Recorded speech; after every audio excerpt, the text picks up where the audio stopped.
ಅನೇಕರ ಬಗ್ಗೆ ದ್ವೇಷ ಮಾಡ್ತೇವೆ, ಅದಕ್ಕಾಗಿ ಯೇಸುವಿನ ಒಂದು ಪಕ್ಕೆಯಲ್ಲಿ ಬರ್ಚಿದ್ದೀವಿ. ನನ್ನ ಪ್ರಿಯ ದೇವರ ಮಕ್ಕಳೇ, ಯೇಸು ನಾವೆಲ್ಲರೂ ಪಾಪ ಮಾಡಿ ದೇವರ ಮಹಿಮೆಯಿಂದ ದೂರ ಹೋಗಿದ್ದೇವೆ.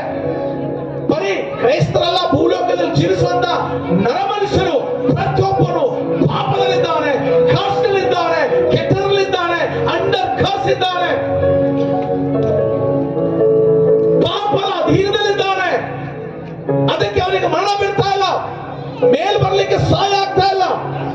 ನನ್ನ ಪ್ರೀತಿ ದೇವರ ಮಕ್ಕಳೇ, ಈ ಪಾಪವನ್ನು ಬಿಡಿಸುವುದಕ್ಕಾಗಿ ಯೇಸು ಕೂಸಾಗಿ ಜನಿಸಿ ಬಂದಿದ್ದಾರೆ.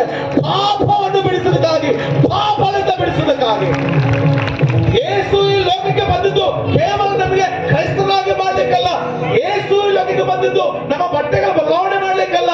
ಯೇಸು ಈ ಲೋಕಕ್ಕೆ ಬಂದಿದ್ದು ನಾವು ನಿಜವಾಗಿ ಈಗೊಂದು ಕ್ರಿಸ್ಮಸ್ ಹಬ್ಬ ಆಚರಣೆ ಮಾಡಿ ನಾವು ಸಂತೋಷ ಪಡ್ಲಿಕ್ಕೆ ಯೇಸು ಸ್ವಾಮಿ ಈ ಲೋಕಕ್ಕೆ ಬರಲಿಲ್ಲ. ಯೇಸು ಈ ಲೋಕಕ್ಕೆ ಬಂದ ಉದ್ದೇಶ ನಮ್ಮ ಪಾಪದಿಂದ ಬಿಡಿಸಲಿಕ್ಕೆ.